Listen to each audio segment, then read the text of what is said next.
it comes off like that. I'm not 100% sure, but we'll see where we get with it. Yeah, brilliant. So, like as always, just sort of try to engage as much as you can. Feel free to ask questions, challenge each other. We want it to be a discussion. Jake's not going to present to you. He might just sort of pose some questions for us all to have some conversations around. So, Jake, I'll pass straight over to you, mate, and we'll get going. Right, first of all, cheers for having your cameras on, because it's much easier to pick people out than that. And obviously it looks like more of a discussion when we're talking about the stuff. I'll just bring this PowerPoint up. So, like Jack said, it is individual game management, but we'll be talking stuff about collective and obviously the unit stuff as well. But the main point is about how, why, and what we teach kids, adults, whatever ages really. So it's good that we've got a bit of a range on as well. So range of what? So some people are coaching sevens, some people are coaching adults with. That's what we say. I don't think he meant your age, Wayne. Cheers, Jono. No worries. So just on this page, so we've got keeping the ball in the corner. We've got keeper wasting time, getting a yellow card for it. We've got a player on the floor getting treatment when they don't really need treatment. And they've got the tactical foul. Obviously, it's got Fernandinho there. You could have replaced it with however many City players or Liverpool, Thiago, for example.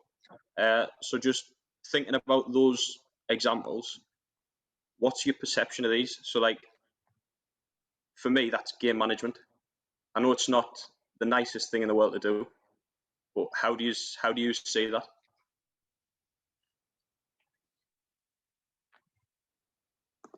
And I'll let Marshall start us off. Go on, when you see that, all right, it's not something you can quantify. What are you thinking when you're watching a game of football? I think it just depends on the team and the situation. So I think sometimes, like, obviously, if you 1-0 up, fair enough. But like, I think sometimes if you're controlling the game, maybe it's not what you want to see. Maybe like you'd rather go and try and attack and score. So like, I think especially when it's like sort of a bottom half team, drawing 0-0 with someone like City or something like that. If they get the ball in the last 5 minutes and they ain't going to attack the goal, for me, that's what you should be doing. So obviously, I get why you would do it, but for me, I think it's that thing of like trying to play football, trying to win. So you look at a League One team. So can't go off this season because I've not watched many games. But when Sunderland first went down, and you'd get a keeper in the 60th minute getting a yellow card for time wasting. For me, as much as everyone around was complaining, and that's bad game management from Sunderland, because we're letting them do that. We don't know how to put really where we couldn't counteract that with something. We weren't playing as well. So for me, that's good on their part. It's part of the game. Does anyone disagree with the fact that it's part of the game? No. I think, what is game management? So what is game management, everyone in this call? There's a question for me. What is game management? So we're banging on about examples and perceptions, but does everyone understand what game management is? It might be different for me, and it might be different for Jack. Any ideas? Or does anyone want to give an example, or not an example, a description of what game management is for them? Well, for me, it's probably getting something out of the game that you want to get out of it. So if you're a small club, like going to a bigger club, whether it's FA Cup or something, you'll do anything to get that result that you want, whether that you have decided you want to go somewhere to get a point or to go and get 3 points. This is probably an elite setting. You've set your stall out. Game management is managing that game to get the outcome that you want. That might change again for kids. I think we'll probably get onto it later, but the difference between elite and grassroots and what age groups and stuff. But for me, it's getting what you want from the game and using that as part of it, as part of your game plan. So you thought about like elite, or Sunday league, Sunday morning, just a group mates playing. Would you expect to see game management? Yes, because people want to win. Right. So when do they get taught that? That's a good question. When do they get taught? probably just maybe they get taught by watching football, because I think it is, like you said, it's a part of the game. So if you watch football, you're going to see it, and you can learn that way. Whether it's actually coached physically by a coach, I don't know. Whether it should be, again, that's another question. Wayne put something on Twitter, I think it was, last week now, and it's about the Roy Keane thing, Wayne. And I think, and it's the same sort of thing with, I suppose, with like all the skills. Can you really teach it? If someone hasn't got it, you can teach them aspects of it, but can you really teach them in that game moment? Can you say, for example, if there's a kid who doesn't really like tackling, can you really teach them to say, right, in that game, can you commit that tactical foul? Can you sort of, for me, sort of as a coach and as a player as well, it's sort of, some people have it, some people don't. It's quite like a lot of things in football. Yes, you can be taught what it is, but to actually do it is another thing. For example, because you're always going to get them people who think that it's bad for the game, which some people will say that, but in my opinion, it's, so going back to Joey's question, game management is just remaining with that foothold in the game. So even if things aren't going your way, how do you sort of ride the wave, shall we say?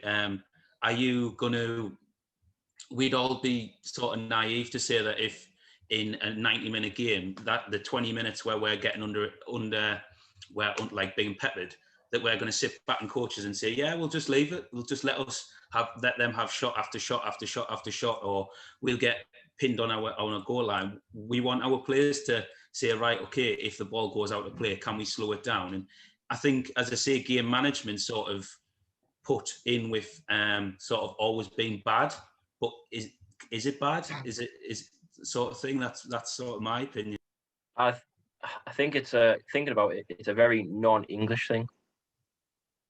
Like, I'm thinking about watching, when you watch La Liga or Bundesliga or whatever, you see it all the time, and it's massive. Like, I remember the Madrid, I think it was Madrid against, Atletico against Real Madrid in the final, where Valverde, where he's clean on through, Madrid winning 1-0 last minute, clean through, and Valverde just swiped him out, took the red card. From that, because of that, Madrid won the cup.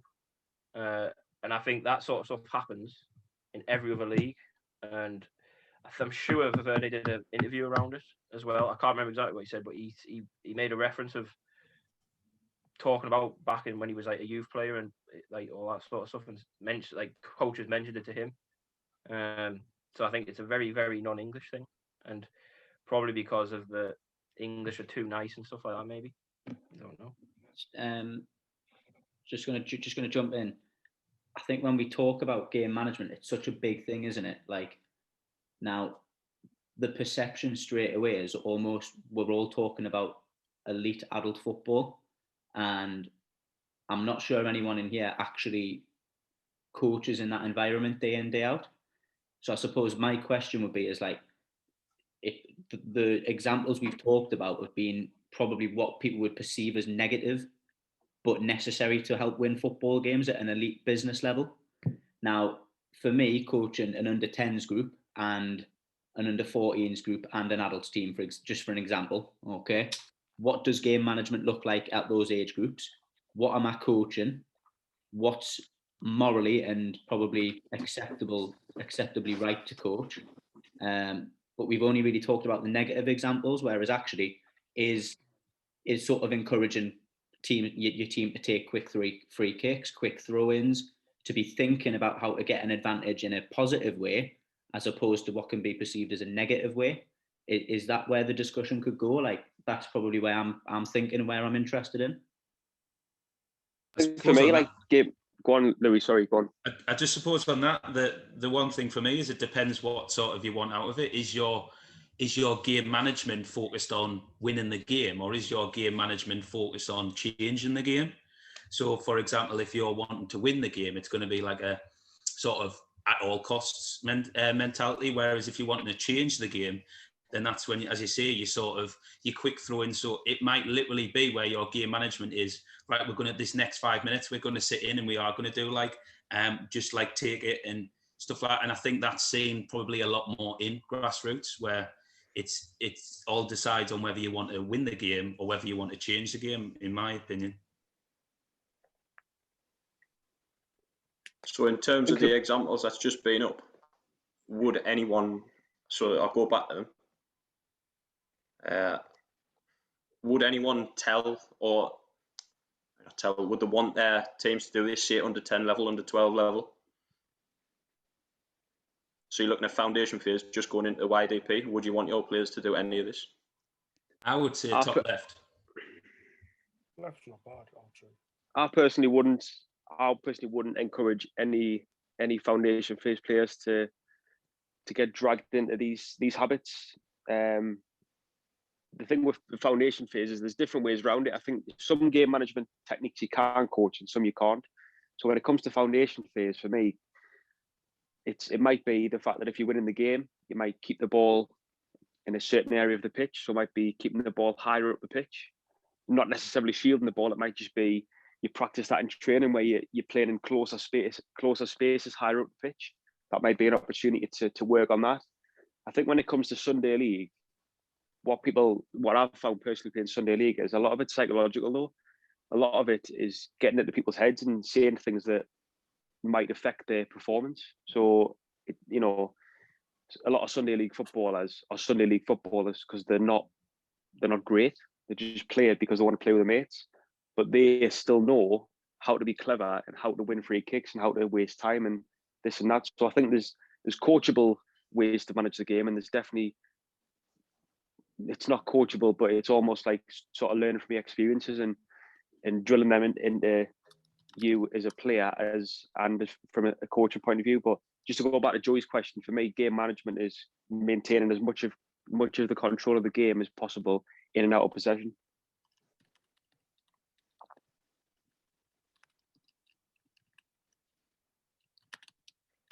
So just going on another example here, if a player comes to your session or to the game and they do one of these because they've seen a player do it, say a 10-year-old, 9-year-old, whatever it could be, foundation phase, do you discourage that? Because the end game for them, what they're seeing is, I want to play at that level.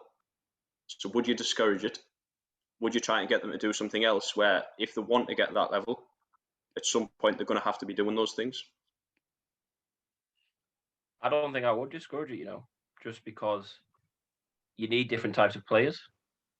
And if that's one of his traits that he's got, why take that away from him? Especially if that's going to be one of the things that centers around his game, for example. You shouldn't, in my opinion, take areas of people's games away from them just because you think it's right or wrong. You're there to facilitate it, perhaps, but maybe it's facilitate, like I said, but I don't think you can take it away from them. If we're talking about your beliefs, then I suppose, so like I believe that we've got a sort of a responsibility to develop people as well as players. So if we're almost accepting that young players, so let's say like they kick someone on a counter attack and they do it on purpose. Now in the football sense, yeah, they might have watched Fernandinho do it and it's great, so they've used a role model. But actually, as a young person, is that acceptable? As a coach, is that not our job to actually educate them in terms of away from football and like being a good human being? Like, I'm not sure if I would be okay with sort of not discouraging that. I think it's the old nature versus nurture debate, isn't it? So in their environment and their natural habitat of training, obviously, this is where your skill set's really tested as a coach. So are you actively encouraging that to waste time? Or don't forget though, like we're talking about when teams are winning. What about when your team's getting beat?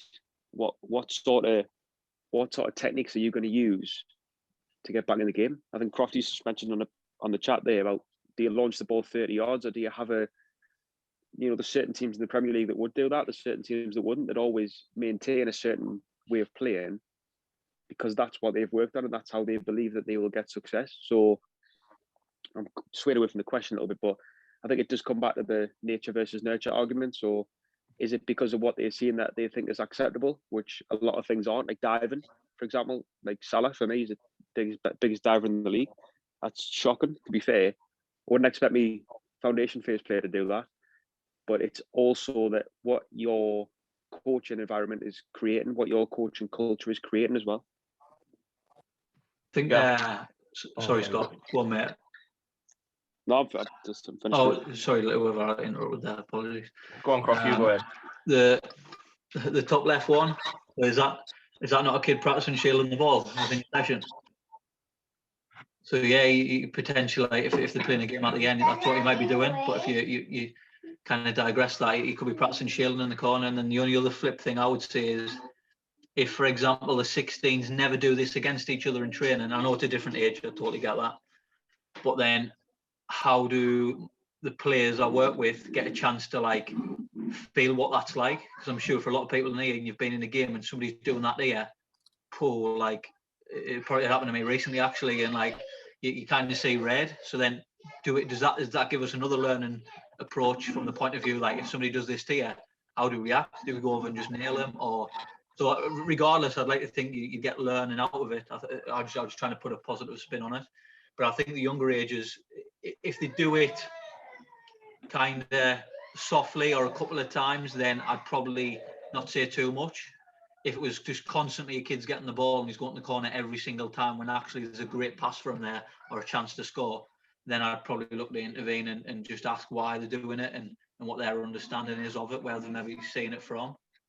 But yeah, I just it's a massive subject, like, and I think it's all down to like, depending on age, who you're working with, the moment. I think there's loads and loads of things, like it's an absolute minefield, but there's been some great stuff that people have said, and I totally agree with probably everything. Yeah. Just to go on just to throw a question back at you, Jack. We had a chat around one of your games for the 10s a few weeks ago, and you mentioned how one of your 10s early doors put a firm challenge in, and you said it was one of them challenges where that was her way of letting that player know that she's there and he's in a game type thing. Is that any different to game management? Because is that not her trying to gain an advantage by putting that firm challenge in, letting him know that she's there to gain an advantage over him in that game? Is that not the same? Is it different? And yeah. Is there a difference between a firm challenge and then like outright kicking someone? Yes. I mean, think so. I suppose, like, great point. Like, so the player in question basically went through the player to get the ball, and did sort of foul them. And when I sort, but to be fair, I challenged her on it at the time, and I said like, oh, like what was your thinking behind that? Because it went straight through the back of the player. And her response was, well, I wanted to let him know that I was there. Now, I'll be honest, that threw me off at the time a little bit, because I'd never had that from an under 10 before. So I probably didn't then question it further. Probably what I did like was that little bit of tenacity about it. But I don't think that in terms of like, so when I see a tactical foul, like, I suppose that's different from trying to gain an edge in terms of trying to get one over on someone through a firm challenge. For me, like, a tactical foul, if there's no attempt to even win the ball with a young player, then I think we've got to probably step in and think that there might be something happening there, and we've got to probably challenge where they're at in terms of their thinking. If it's a firm challenge or trying to go through to win the ball, there's probably a case there to discuss it further, I would say. Where's that thought come from, though, Jack? I mean, to get a response like that from an under 10 to say, I want them to let them know I was there, does that come from television or does it come from a parent? I can't imagine it's come from the coaching, but I hope it doesn't. But I don't know. I probably didn't challenge it further, and on reflection should have done. So I'm just interested, like, where something like, because a phrase like that wouldn't come normally from an under 10. Yeah. Mm-hmm. No, it's on that note, what you said, Steve, really good point. I've had a few experiences with it, where I'm going to say under 12s it was, and the group I had was quite competitive, quite good for their age. You know, as they get better and better, people get excited, parents get excited, expectations rise higher. I want the league to win the league, blah blah. It doesn't really matter to me, but you know how it goes. And stuff like that, what Jack said, I want to let her know or he know that I was there. Straight away in my head, I'm thinking, well, where, like you said, Steve, where have you been hurt? Where have you been, you know, where did you hear that from?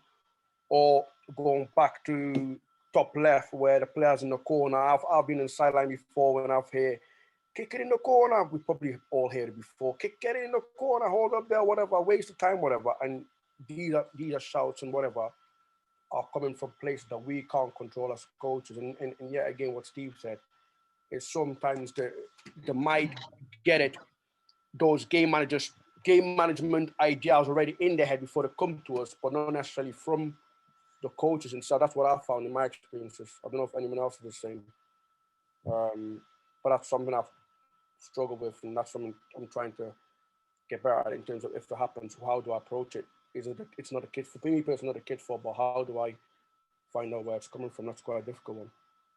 I think it's like exploration sometimes, isn't it, with the kids you work with? Like, it's not necessarily you actually actively encouraging encouraging the kids to take the corner. It's you know, what are you gonna, what methods can you use to help us gain success?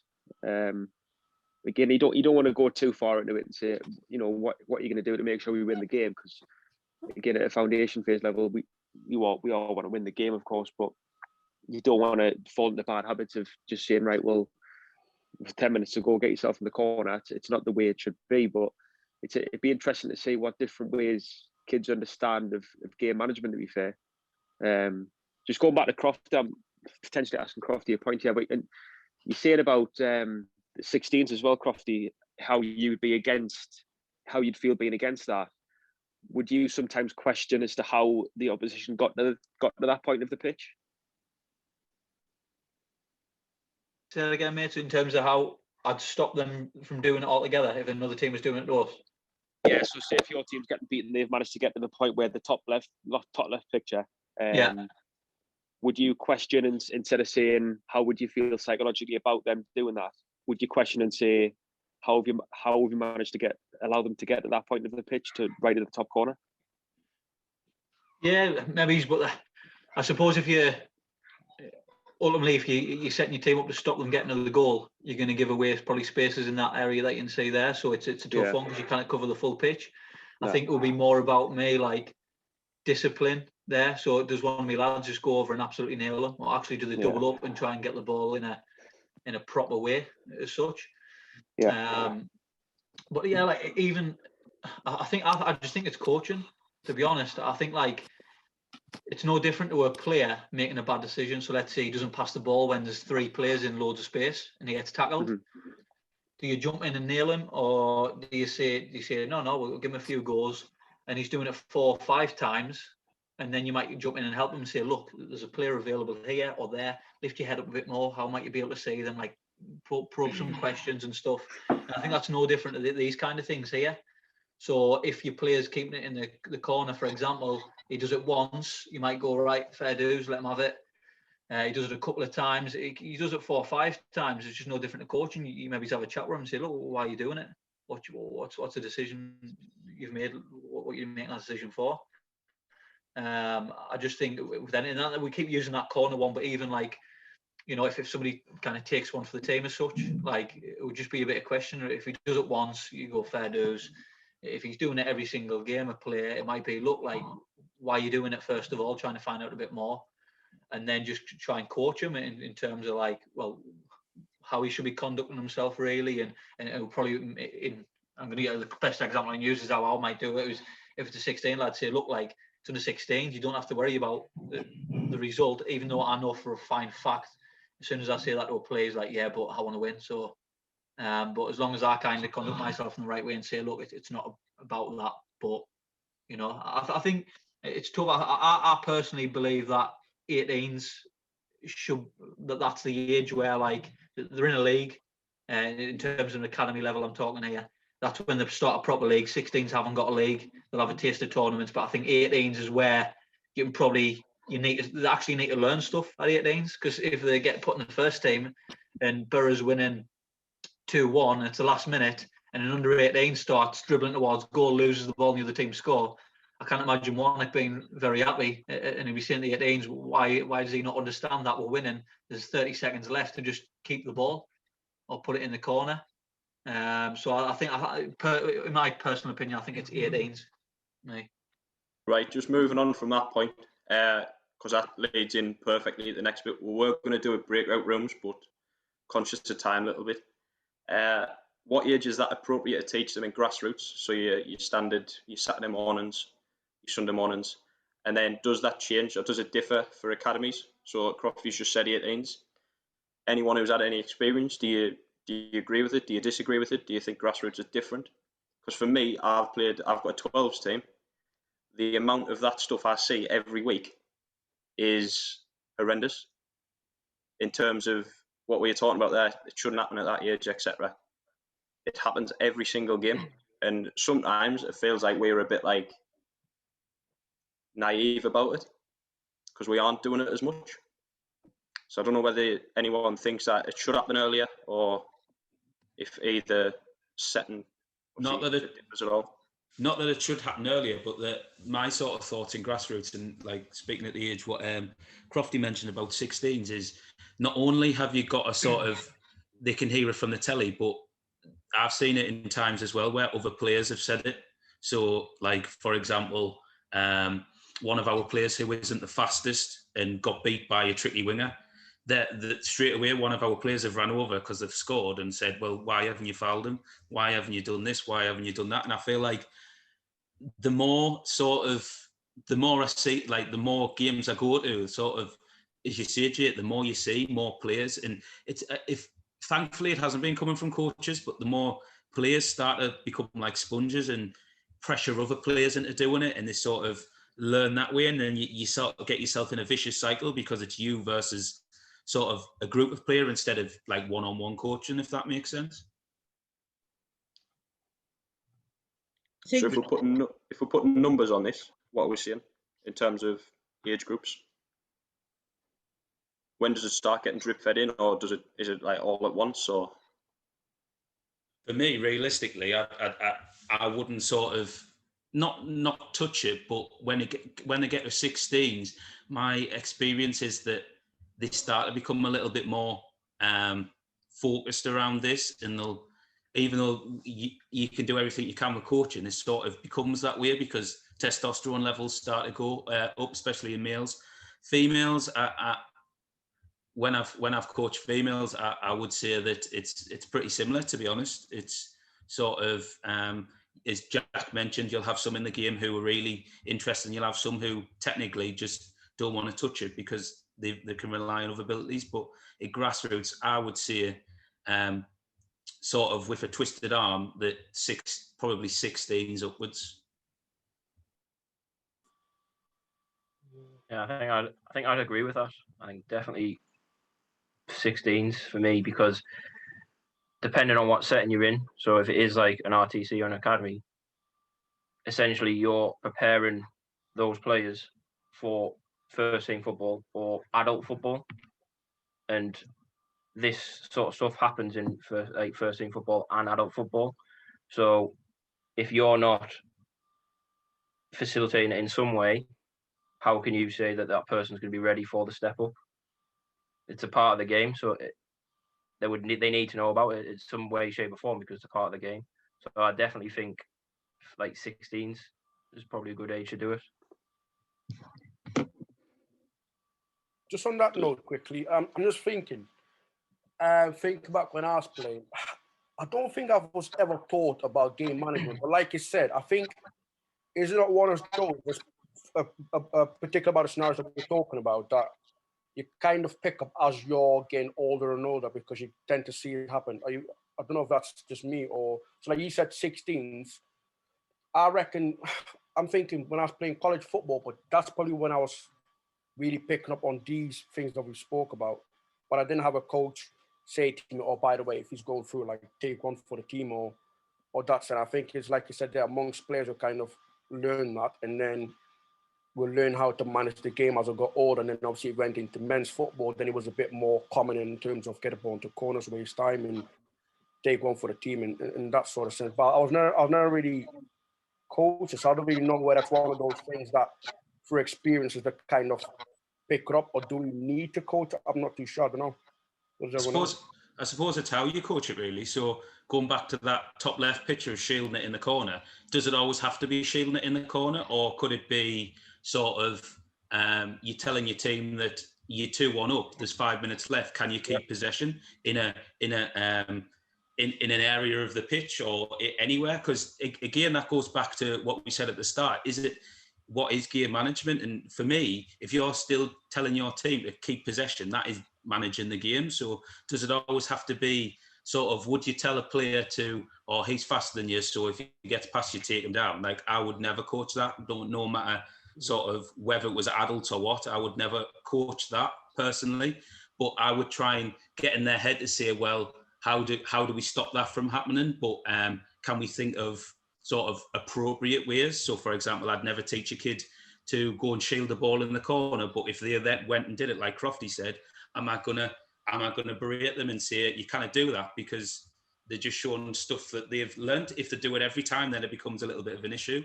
But if he takes it into the corner, drags some players with him, and then recycles it and plays it again, am I going to go, no, we shouldn't be taking it in the corner? Or am I going to say, well done for keeping possession? And I think that's sort of, for the third one, Jake, is yes, we can coach it into our thing, but I don't think it should be directly coached. So it shouldn't be like you go to a player who's in midfield and say, if they get past you, just take them down. You should say, like, get your body in the right way. And then if you're sort of defending properly, then that shouldn't happen. So I think, especially with the deliberate foul, are we teaching our players not to be in that position, if that makes sense? Suppose we are. It just depends. If it does come to that point, then what do we want them to do? Because I know Cam and Cal will agree in terms of Washi and Jack and Joey, and in terms of Crammy, and then Jono would see him. When they get that age, you expect it. It's a given. They should be doing it. Obviously, then you talk about at that point, what do you do next time? What do you change? But in that moment, they need to do it. I've just got a message off Joey there, so I'll let him speak for a second on what age he thinks it's going to be, or what age he'd start doing it. Nice one. I think going back to the question, it was kind of what age do we start at? Now, listening to everyone's kind of said wide EP. I'm going to throw it out there and go under 10s. Because at that age, I've found, like, the want to win. Christ, everyone wants to win. Why do we do it? Well, we probably do game management to manage the game. And you're managing the game to win the game. Now, at that age, they're about to go to middle school. They're talking quite a lot. For me, like, I've kind of seen, like, it doesn't have to be like tackling and doing a tactical foul. It doesn't have to be that for game management. But what it can be is changing the formation. So at under 10s, we're doing 7 aside. Now, that might now, instead of having 2 defenders in the final quarter, why go to 3?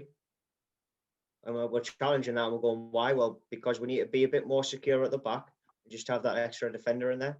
That's game management in my eyes, because we're managing the game. We're being more defensive so we don't concede, so we eventually do win the game, because I want to win. The players want to win. There's an example of my goalkeeper.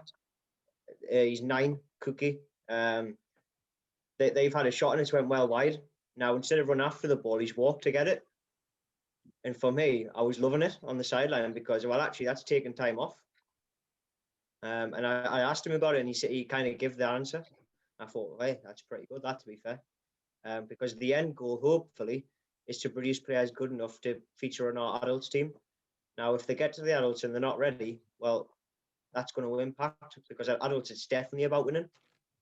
And what I've found recently with being involved in the adult setup is our younger players aren't, I don't want to say clever enough, but they haven't got the nous to manage the game, because they don't know it. Now, if we're coaching that earlier on, well, it's just going to come to them. And when I do that age specifically, though, at what age do you tell someone to click and stop a counter? But that's my age. I'm going to say 10 and change it and change the record. I think it's one of them, Joey, where if your keeper's done that, I'm not going to go stop doing that. Don't do that. I think that's what I was on about earlier. I wouldn't tell him to stop doing that because that's part of his makeup. That's part of his game, and I don't want to take that away from him because when he does get older, he's going to need that. Absolutely. But just to go on what Jake said there as well, and a little bit what you said, the younger players that come into, whether it's like Jacob Washy or let's see him with me and the lads there, you see it all the time. Whether if you are winning and you're trying to slow the game down, for example, they're trying to do little flicks and stuff like that. If they've got the ball, they'll try and run and they'll lose the ball. So I think what Jake said there, it's a great point. Right. Talked about that, to be fair, a lot longer than I thought we were going to. So we'll get on to the next bit. It's probably a little bit more straightforward. So when I was looking at the examples, for me, it's 100% game management. Again, it's that negative side of it. And it's probably, Scott's already mentioned one of them. So Salah gets the touch on the arm. He goes down. It's a penalty. And there's not many people saying that wasn't a penalty because he's had the contact. But if he doesn't go down, there's no chance he gets it. When I remember playing for Farah when I was about 10, 11-year-old, one of the lads, his dad used to play for Burnley. He used to tell us all the time, if you get a clip, go down. He used to say they practiced it in training. That was about 12, 13 years ago. So Burnley used to do it. The team that's supposed to be like obviously the most honest club and all this. So diving, it's part of the game. I don't like to see it. I'd rather them try and stay on the feet. But at that elite level, is at that little marginal gain. If Salah doesn't do that 3 times last year, do they win the league? Maybe a few more times because they won it by quite a bit. But if it's close, it could come down to one of them decisions. Another one's that Dan James, when he went down, faking a head injury, the game got stopped. Croatia on a counter attack. Obviously, it caused quite a bit of bother with that. Obviously, I wouldn't tell any players to do that. Would anyone else? The last one was from Scott's mates at Tifo. So they were talking about, I was buzzing when I heard this because Luke, and you realise as soon as you hear it, you start watching United, you see it all the time. Luke Shaw running one-on-one with a winger or a player. If the ball goes out, his next job is to push the player down the little bank at Old Trafford. Every single time. And if you watch United, you'll start noticing it. And it's that game management. But these 3, there's no chance that someone would go on record and say like, oh yeah, we want our players to do that. So is it from the managers? Like, does Klopp tell Salah that he needs to go down easier? Is it the players being clever about it to get the result? With Luke Shaw, is it trying to get in someone's head? Like Scott said about Sunday League, that's happening in the Prem. I love that Luke Shaw one. Like, is your perception of them any different? Because for me, it's borderline cheating. But it depends on the situation whether I think it is cheating or not. I think you'll probably find that if you were a player in that team, if you're a Man U player, are you bothered? No. So from a player's perspective, you're not necessarily bothered to see Luke Shaw do that. You're not necessarily bothered to see Salah do that because, like I said earlier, the outcome is to win the game and to try and win the league. And by doing that, it might help. Like, you just go back to City when they won the league. If they didn't make the tactical fouls, which was one of their main things, like when the other teams on the counter attack, they don't win the league. And I'm sure Pep came out and said something along those lines that was a massive part of why they picked up more points because of this tactical fouls. So I definitely think it's them small little extra gains. But whether I would say go and do this, go and do that, you probably, in the moment of the heat, you've got to take into account that in the moment of the game, if it's 1-1 in the World Cup final, and you're Harry Kane's through on goal, and he's being taken out and he's stumbling, do you want him to go down and get the penalty, or do you want him to continue on and be honest and potentially lose that chance of winning the World Cup? I think that's a very good point, because I mean, I was watching something the other day, and it wasn't football related. It was basketball, and Kevin Durant, and he came on the scene, and he was like literally a nobody. And then all of a sudden, he did this.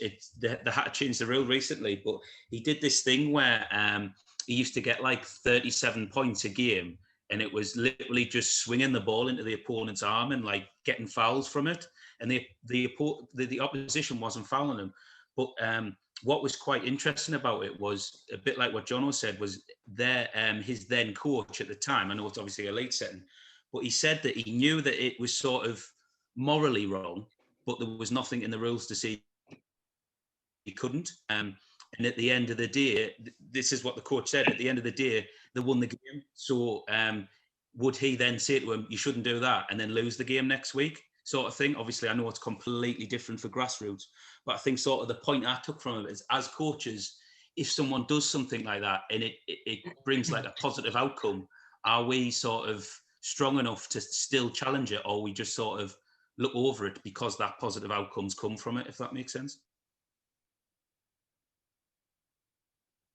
Great. To be fair, Jake, go on, sorry. No, go on. I'm just saying, like, it's a great question, to be fair, like, on this slide, especially, like, what are your perceptions of it? Because, like, everybody's going to have different opinions on it. It's the same as football in general. Everyone's going to have different opinions on this. There's certain things you probably, if a kid did it, or a player you were coaching did it, you'd not look twice at it and think, well, actually, I don't mind that as much. But, like, for me, the diving stuff, like, if one of my players that's 12, 13-year-old is diving, trying to get an advantage, I wouldn't be happy with that one bit. It's about, again, going back to what type of person you are. Like, are you trying to gain an advantage by diving, which is cheating? Like, I personally would not accept that one bit, and I would tell them that as well. Is that one diving? So I assume people have seen the City. That one, yeah, that one there in the top left. Like, you can see his hands on his arm. Like, so you could argue that there is contact. I mean, the way he goes down is pathetic, but there is times when he has gone down when you can clearly see there's no contact at all. And I get people's point that, you know, there's intent and stuff, but I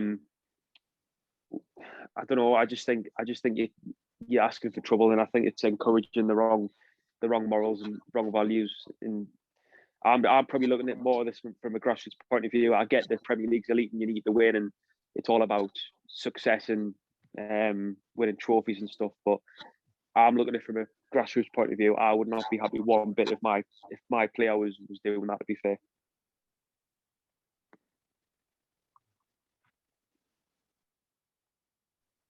I think looking at these, it's all try to get ones that are not traditionally game management. So in terms of the other ones, but these three examples for me are completely different. You could go off and talk about diving for ages. You can go off and talk about the Dan James incident, but I don't think anyone at professional level would encourage that. Never mind grassroots. Whereas the Luke Shaw one for me is really interesting in terms of the psychology of the game. Would you want a 10-year-old getting in the head of another 10-year-old when they're playing them? Maybe not doing exactly as he's doing, but do you want to gain a psychological advantage? Is that showing resilience to your player? Is that showing, I don't know, are there any benefits at that age? I suppose does it come down to, like, what are your beliefs and what are your values, and then are your players competing within the parameters of that value? If that makes sense. So if he's competing and he's being aggressive within the laws of the game, for example, well then, yeah, because we want to have like fearless footballers who compete and battle and are better than the opposition. But if they're doing it outside the laws of the game, then I think there's an issue there potentially. That would be my thoughts on it. the bit what's sort of getting me is sort of the bottom one with the Luke Shaw is, for like, if you said that to anyone, they'd probably see that as a negative. But then I'm sort of comparing it to myself growing up, and keepers are always told for their psychological thing is to either, we talk about penalties, it's all about psychological, or the main thing what I'm thinking about is how many times have you seen a keeper jump in the air with a ball with a knee or the foot outstretched just to protect themselves and gain that advantage? So you're thinking, when does it become, I think, as you say, Jake, when do you draw the line at this is wrong and this is right, if that makes sense? It sort of got me thinking, because as a kid, I was always told, get your knee up and protect yourself. If a striker wants to come in, then you've got that advantage. And again, is that similar to what Luke Shaw's doing, but in a different circumstance? I don't know.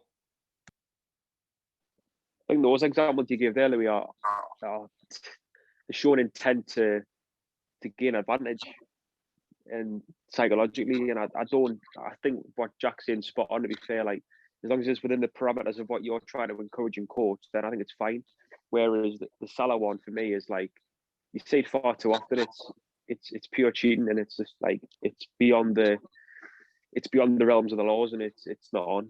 But I think there's definitely examples where you look at it and go, it's quite clever actually. Like, you know, it's not wrong, and it's not, you're not cheating, but it's quite clever, and it's quite a good way to gain advantage. But for me, the diving bit's just, I don't really see the point in it, to be fair, especially at the elite level, because VAR, I know VAR is obviously a hot topic at the minute, but VAR technically should overturn that and say, no, it's a dive, it's a booking. I kind of say you kind of compare elite and grassroots. Yeah, what are you laughing for?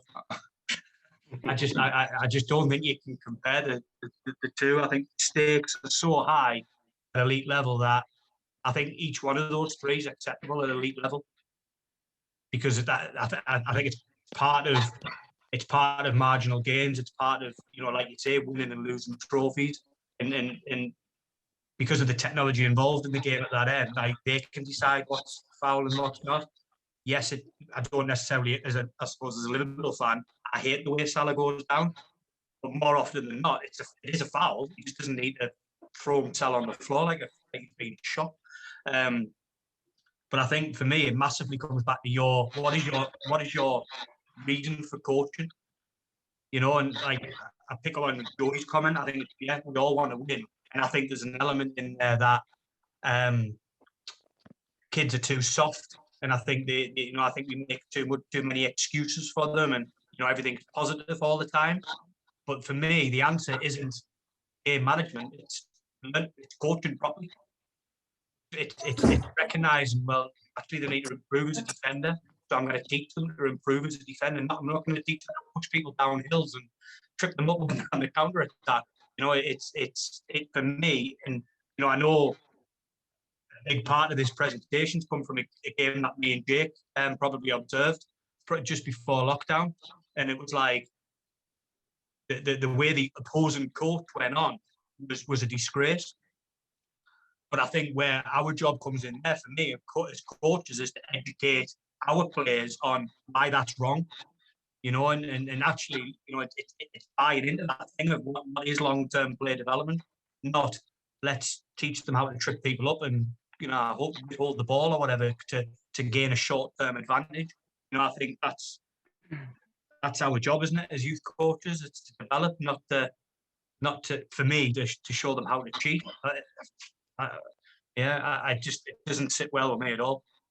I think I completely agree with the fact that as youth coaches, it is our job.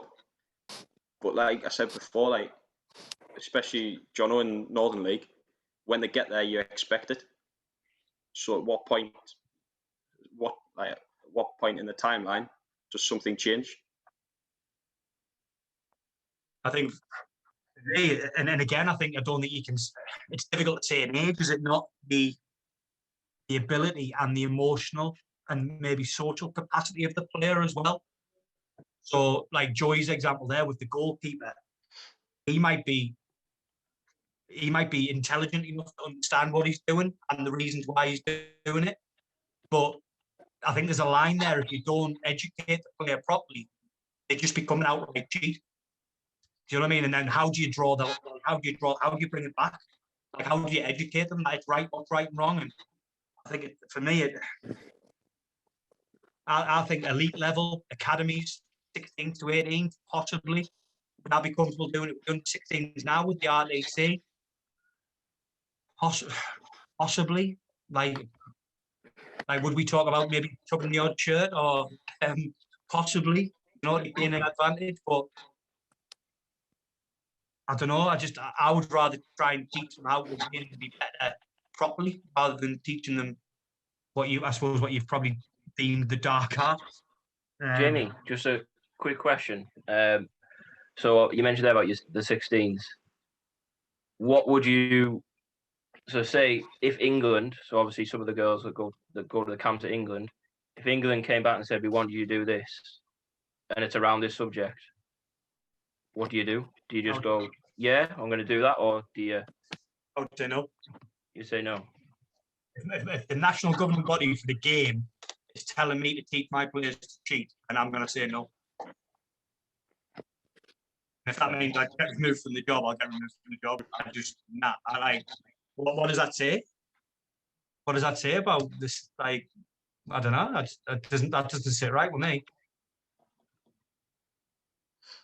Yeah, I think on that note, I think you made a really good point. I think it depends on what level you're working at. So like elite level, like Jamie said, I'm with you. Non-league, I'm going to say Jake, non-league, like you mentioned, I can understand because in the non-league setting, right?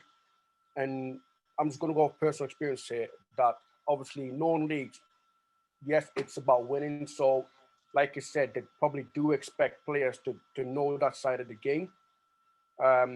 If you're in elite, like top league, Premier League, whatever, yes, does it happen in the game? Why? It's about one outcome, one come only, win at all costs. So this is going to be part of the game now. Like Jamie said, if I'm working with a 10-year-old foundation phase player and they're doing sort of these traits, I think yet again, morally probably wouldn't sit right. Because I look at it as, you want to develop the player, but also as a person, and also teach them life skills. And if I'm going to teach them how to cheat, then what is that really going to teach that individual? But then I think it also goes down when it happens, is to try and educate that individual around what's happened or why they've done it, and maybe try and put a spin on, or potentially, look, I can maybe see why you've done it, but in all fairness, you could have maybe done it different and give a solution to the problem, potentially. I don't know. Oh, that's a hard one. I don't know. In terms of where we're at in the presentation, we're probably about halfway through, so I'm just going to skip through a few slides. Obviously, we're just going to talk about what age, but we've covered that in terms of developing people or developing footballers and the story behind what that slide was going to be. Basically, Sidwell was on a match on BT a couple of weeks ago now. Just saying to me at the time, a lot of different bits were coming together, and that's where the idea come from. And he said that he's a coach at Brighton Academy at the minute, and he's done a presentation. So in terms of how he's delivered it, he's done a presentation to the under 7s to 18s, I think, or under 7s to 16s, around the dark arts of the game and how they can implement it in their game. So like we've said, like under 7s, that's, especially if you're doing it all in one presentation, how does that look? And how does that differ from 16s?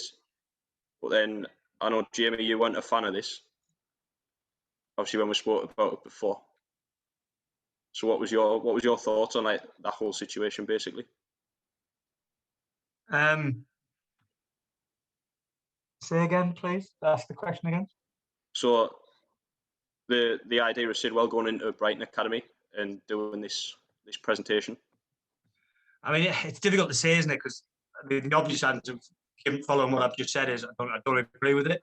But I don't know in what context he said it. So I don't know if he's been jokey with it with the younger ones, and then maybe a bit more serious with the older ones. Has he differentiated per age group?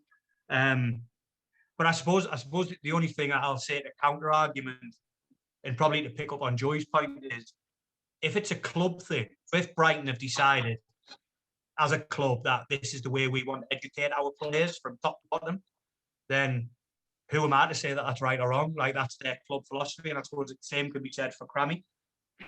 So that's their choice, isn't it, as a club?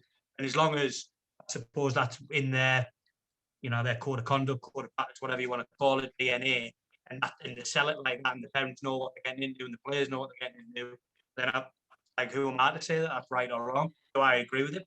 Possibly not. But if that's the way that they see player development, then that's their choice, isn't it? Like Scott said, isn't it? It's a game of opinions, isn't it?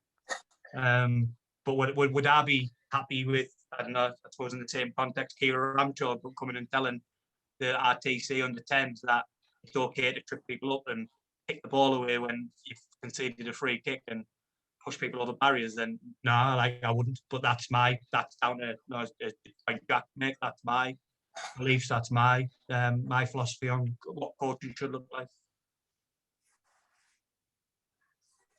Some of these things come through from being deficient in something. So if I'm giving a foul away, or I'm pulling people down into a last-ditch tackle, is that due to the point where I wasn't in the right place to start off with? Are these things happening? Like the pull back on Salah, I know he's gone down, but the guy who's marking him has give that opportunity, hasn't he? So is it down to deficiencies of players? Like, if I'm expecting that, say, in Northern League or non-league football, because somebody made the example of the kid who couldn't run and he was just fouling, well, that's deficiency, isn't it? Is that him just trying to stay in the game? I don't know. I think there's a difference between game management and the dark arts. I think there's definitely a difference between that.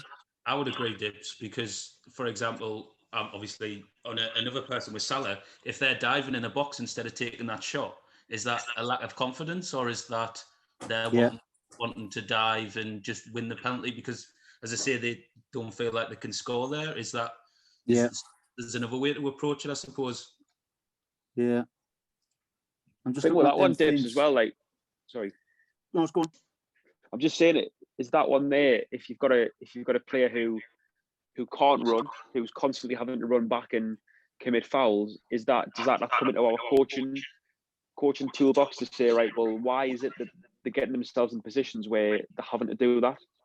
So at the top level, obviously Fernandinho is probably one of the worst for it, like fouling players. Like, I watched the game last night and I thought every time someone went past Shelby, that he's gonna foul somebody on purpose because he cannot actually run. But I'm thinking, like, well, actually, why is he put in that position where he's having to? Obviously, every player's got to recover, but the amount of recoveries he's got to actually make, is he not in, like what you're saying? Actually, a little bit what echo what you're saying. Is he not in the right position in the first place? Yeah. So you look at Sidwell there. I think he did used to give a lot of fouls away, but why? What was his deficiencies? Did he have to use them dark arts to stay in the game? I don't know. I don't think you can get away from it. There is dark arts. The further you go up the ladder. Would have been interesting to see what Crofty would have said about the under 18s and under 16s and 23s. Are they taught that because they're expected to do that when they get to the first team? Because that's what the elite level football is. I think that comes down to who the manager is, though. It's like, if you think about Neil Warnock going to watch the 18s, what do you think he's going to encourage? Do you think he's going to encourage a natural academic philosophy, or do you think he's going to be like, well, nah, like, get yourself in the corner? Or there was a video of him watching the 23s and he was absolutely berating the ref. Whereas, is that what the coaches at the academy do? Possibly not. So I think it does depend on who your manager is at the time. If it's quite a progressive manager, like, I don't know, like Eddie Howe or Graham Potter or something, then that's a possibility. But if it is someone like Warnock, who's just almost like the here and the now, I don't think that would probably work. No. Question for Jake. Dips and Jamie, because I know you've been involved with it, but sort of like what I'm thinking is, do you think sort of a lot of it sort of stems from futsal as well? Because in my opinion, I feel the dark art, shall we say, encouraged in small-sided futsal in young ages, where it's like blocking, whether it's really pushing your 4 seconds and like not picking the ball up until you've got it, and that sort of, for me, I don't like that. That's the bit of futsal I don't like. But a lot of players now becoming sort of cross sport, shall we say. Do you think that's sort of getting brought back into football, and then it then becomes a problem that way, maybe? You made a really good point there, because if you look at it's probably originated more so from foreign footballers, hasn't it? The foreign footballers coming in has probably seen a lot more of these things happening. Now, if you look at probably their development tool, a lot of it has probably been at a younger age, been playing futsal and doing all them blocks and stuff like that. So I would definitely agree. They've learnt them arts probably along the lines of futsal, because it does happen in that. I don't know that I'm not saying that's the be all and end all of it, but I definitely agree with it. It does come from that, I would think. Right, it's 5:20 now, so just quickly onto the last slide, just a little bit of reflection in terms of, you see the picture of Mourinho there. Has anyone done anything similar, or anything we've talked about in terms of obviously wasting time, things like that? And when you look back, or when you reflect on it, what's your thoughts on it? For me, we had a game earlier this season, the adults team, and we're 3-2 up, going in added time. And I'm screaming, getting in the corner. So they've not got in the corner. They've went, like, our teams went and scored, made a 4-2. And straight away I'm thinking, like, that looks horrendous on my part. 100%, I'd always want them to go and score. But I've been affected by the balance of the game and sort of the pretend pressure that we've put on it, if that makes sense. And the other teams went and got a goal back straight away, so it would have been 3-3 if that had obviously not happened. So is that, I think that was sort of like a little learning curve for me in terms of what do I actually want them to do in situations like that. So I think if it works, then great. For a team that wants to win, if it works, class. If they try it, it doesn't come off, then that brings the levels down even further. So is there any examples, positive or negative? Obviously, people might not want to come up and say theirs now, but just think about like a time in a game where you've said something or you've instructed something, and you look back at it now and think, I wish I'd not done that. I wish I'd not said that. I wish I went about it in a different way. So like contextual, isn't it? Because I'll be honest, one thing I do with Cramlington when the adults play, if we're winning a game and there's probably 10 minutes left, all the spare match balls get put away. So we have like 4 match balls in the dugout. They get put away and it gets given to someone who's watching the game, just to try and slow the game down. Is it right? No. But it senior football, like it's about winning. The lads want to win the game, and if we get done off a quick throw in, then it's partly on me. Would I ever do that with the under 10s? No. So I suppose it's entirely contextual. Am I right or wrong in doing it at either? I don't know. I'm happy to be challenged on that, but that's sort of like just one example that came into my head there. Like with the under 10s, I would encourage them to still get the ball on the pitch and play, because that's where the learning and the challenge comes from. Can they manage the game on the pitch through keeping the ball under pressure or defending properly? Like I don't know. I suppose. So yeah, go on. Well, I suppose that it's sort of what we need to remember is coaches are all human as well, and unfortunately, football is a very you're not in it because you haven't got a passion, if that makes sense. So I agree that from grassroots all the way up to academy, every coach at some point is going to have one of these moments. And it's sort of, for me, it's like how, as you said, Jay, it's how you react from it. Do you continue to do it because you think like that worked, or is it, could I have done that differently? And for me, I've probably, towards the beginning of my coaching journey, I probably did it quite a lot because I come from a player straight into coaching, like, and I did have like no mentor sort of thing. So I did it quite a lot. But then as I started to watch other games, and it was like, what are you doing? Why, what are you gaining from it, really? And more importantly, what are your players gaining from you, as you say, shouting hoof it into the corner from a free kick, or just like doing little stuff like that? And it's, for me, I think it's just saying that coaches are human and we are going to get caught up in the game, just like players. But again, we've got to show our players that the rights and the wrongs sort of thing. So why we did it, but what the consequences are as well, because I think it's all about that humanistic approach and not sort of separating yourself from the full game, because that's what coaching is, to get involved and get like right down to the nitty gritty, really. I think like Matt, I've got a couple of negative examples actually. I must say, Jack, I love that one about putting the training balls away. I don't think there's anything wrong with that actually. I think it's quite good, and I think the players are bounce off it naturally actually. So I wouldn't say that was a bad thing actually. But for me, when I was at Berkeley, I think there was a couple of teams where we did have a little bit needle over. So if it came to the point where we did need to slow the game down a little bit, I would kick the ball away a little bit. And I know that's wrong. Like, I think that is wrong. But again, it's the level you're playing at. It's what players need to see from you, that you're on their side in terms of not giving the opposition the ball back for throwing in and stuff. And so if you're sort of on their side with it, I don't think it's necessarily a bad thing. But then I remember when we played Towlow away last game of the season, it was a dead game. And I think Jamie will back us up on this one. I think something had happened. I think one of the keepers was playing left wing.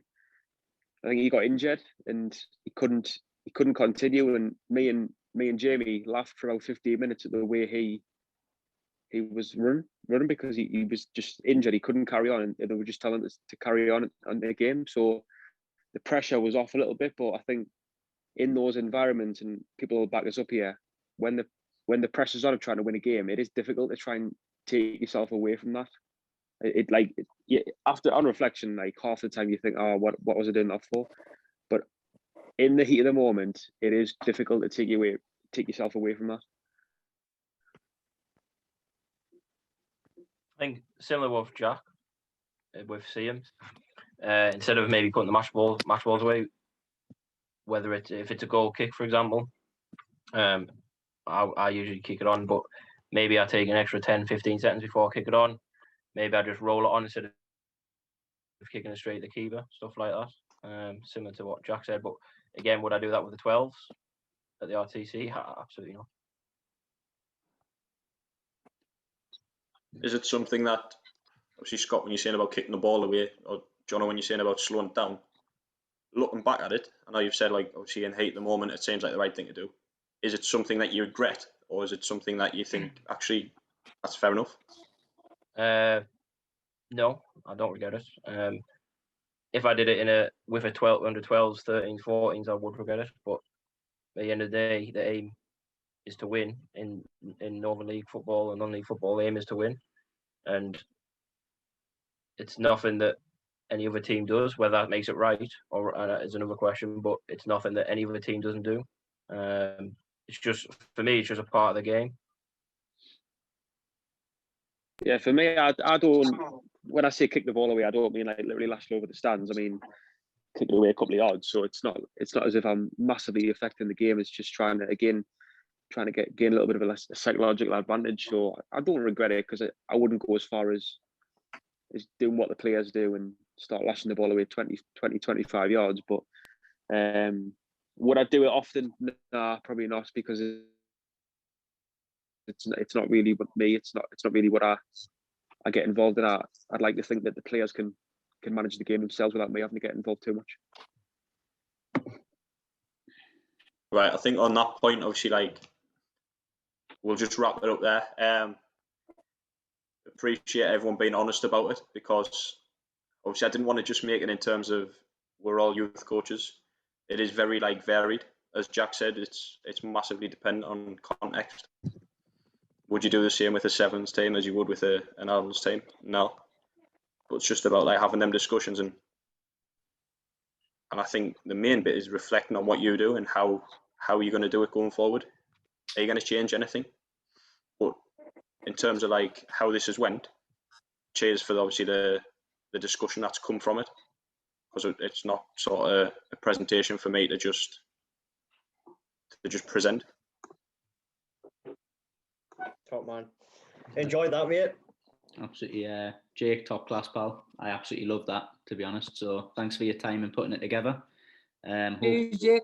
We'll be back next week with another coffee club on hopefully a topic that brings as much conversation out. Top class, mate. Thank you very much. Cheers, lads. Cheers, Cheers. Jake.